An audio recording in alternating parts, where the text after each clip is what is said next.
A lot has been said so far about Donald Trump's appearance at Game 3 of the NBA Finals in New York City. And frankly, I don't think there needs to be anything more said, but Donald Trump can't keep his mouth shut.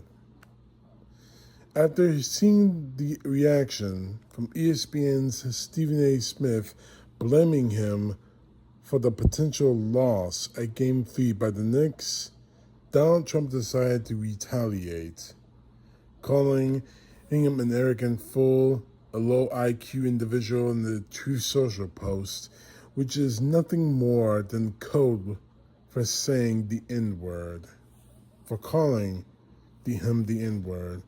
I mean, he uses that insult to describe African Americans in this country over and over and over again. But the fact is, Stephen A. Smith has more class than I do. Now, mind you, I'm not defending him and I'm not supporting him.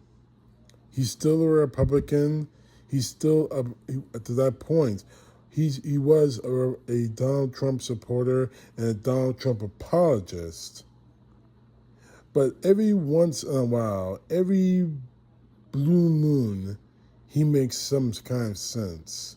So, this is Stephen A. Smith's reaction that he made on ESPN's First Take. Stephen, take him to church, if you please. Good morning, ladies and gentlemen. How you doing? Our president showed up in New York City last night. And needless to say, what I feared would happen ended up happening. The New York Knicks lost. And obviously, I'm blaming him. Why am I blaming him, ladies and gentlemen? It's very, very simple. Because the president disrupted our mojo. I've said this on many occasions over the last 24 hours, and I'm saying it again. The man messed things up. Now, why did I bring this up? Why was it important for me to discuss this? There's several reasons. Number one, the New York Knicks haven't won a title since 1973. At that time, our president was 26 years of age. He was not a toddler. He was not a child. He was there. He was there in 70 when Willis Reed walked through the tunnel. He was there in 1973 when Walt Clyde Frazier dropped 30 plus in a Game 7. He knows over the last 53 years, we haven't had a moment to celebrate since that period in time. And he knows how miserable New York fans have been. Why? Because he's a Queens native. He's from this area. He knows exactly what New Yorkers have been through, and he didn't care. Why would I bring up the importance of him not caring? Because, ladies and gentlemen, in case you didn't know, 3,578,599 people in the state of New York voted for this man. That equated to 43.3%. Was it enough to win New York from an electoral college standpoint? No, but it was enough to give the Republican Party about a 10% jump over the Democrats in terms of what it was compared to 2020. New Yorkers have looked out for this man. I thought he was supposed to be looking out for us. He wants to sit up there and talk about my low IQ. We'll get to that in a second, because that part really, really made me laugh. But wait for that. Instead, let me stick to the New York Knicks for a quick second here. Not only did we lose the game, did you see traffic? Did you see the watch party that wasn't outside of Madison Square Garden? Did you see thousands upon thousands of faithful New York Knicks fans that were forced to remove themselves from the area? They're going to sit there and tell you there was some condensed area that was blocked off. I was on 25th Street. I couldn't get through it with my car. I was on 39th Street. I saw cars that couldn't get through. From 6th Avenue to 9th Avenue, you had people complaining about how hectic it was because this barricade, this blockage, this wall that was being built by folks for the garden because of the climate that existed. Somehow, some way, it was there to protect him. And guess what he was doing during the game, ladies and gentlemen? Go online, look at the videos. I'm not going to accuse him of snoring because I wasn't in earshot. But the brother wasn't awake. He wasn't awake. If it was that important for you to be there, why did you look like you were asleep? Didn't you call our former President Joe Biden Sleepy Joe? Or what should we call you? Because you weren't awake. Meanwhile, the New York Knicks were blowing game 3. Meanwhile, the New York Knicks, a team you pretend love, a team that you had season tickets to, a team that you have supported throughout the years, you turned your back on them. That's what you did for your own selfish, narcissistic motives. I told you if you showed up, what could potentially happen. And it ended up happening. And now the New York Knicks have to go back to San Antonio. Why? For game 5. Why? Because you got in the way for your own selfish motives. You want to talk about IQ? I could say I put my IQ up against yours any day of the week. I could go one better. I could ask you why you've been running from me the last year since I wanted to talk to you.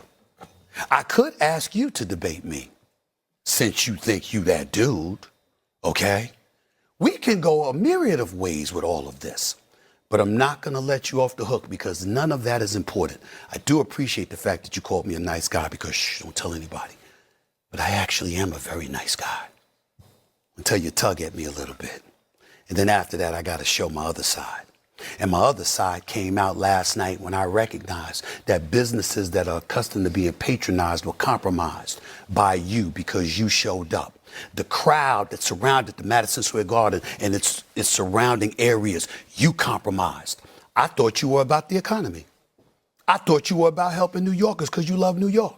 I thought you were about making money for people. What happened to the parking garages? How much money did they make? What happened to the local restaurants in the immediate vicinity of Madison Square Garden? How much money did they make?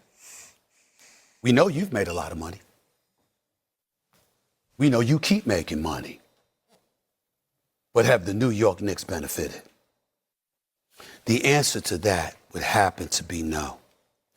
This is a sports show, so I won't go any further than that other than to say Brunson played better when you weren't there. Mikal Bridges played better when you weren't there, Josh. Karl Anthony Towns played better when you weren't there. Landry Shamet played better when you weren't there. The crowd was festive, hyped, and more intimidating when you weren't there. Businesses were thriving before you showed up. Parking garages were being fed before you showed up. There was noise reverberating off the walls of Madison Square Garden before you showed up. And this is what you've done. I thought you were a New Yorker, Mr. President. I thought you cared. I thought it mattered to you. Gotham City, the New York Knicks, the erasing of a 53-year drought. I thought that mattered to you. Evidently it didn't. And you know how we know? Because you actually talking about coming back for game 4. Why would you do that when you couldn't stay awake? It's clear you need your rest, isn't it? The New York Knicks need it too. Give New Yorkers a break. Stay at the White House. Go to Mar-a-Lago. Go to Bedminster. Do whatever it is that you got to do. Just stay the hell away from the New York Knicks for the rest of this series. Pretty please with sugar on top. That's my sports version. More extensive analysis of your betrayal to New Yorkers will come a little bit later on my own platform outside of New York City, in ESPN. Stay tuned. Now, I'm not the kind of person that believes in bad vibes or bad karma or the idea of jinxes. I'm not the type of person that believes in that. But I believe in realities. I believe in the facts. And the fact is, your presence in New York City at Game 3 did a lot of damage to that city, to the Knicks, to Madison Square Garden, and especially to the fans. Businesses in and around Madison Square Garden, whether it be restaurants or bars or clothing places, anything like that, their businesses lost a potential of billions of dollars that one night. You showed yourself and you embarrassed yourself and this team and that city If that is not enough for you to stay away from New York in the rest of the series, then here's another compelling one. You embarrass yourself. As Stephen A. said, we saw the videos. You fell asleep during the damn game. You fell asleep. How can you possibly have fallen asleep in the world's most famous arena during a championship series game when the energy was high? How is that possible? Quite frankly, Trump, you embarrass yourself. Now, I know you don't give a damn because your followers, they're going to suck your dick all night long. But I'm embarrassed that the President of the United States can't even keep his eyes open during a basketball game.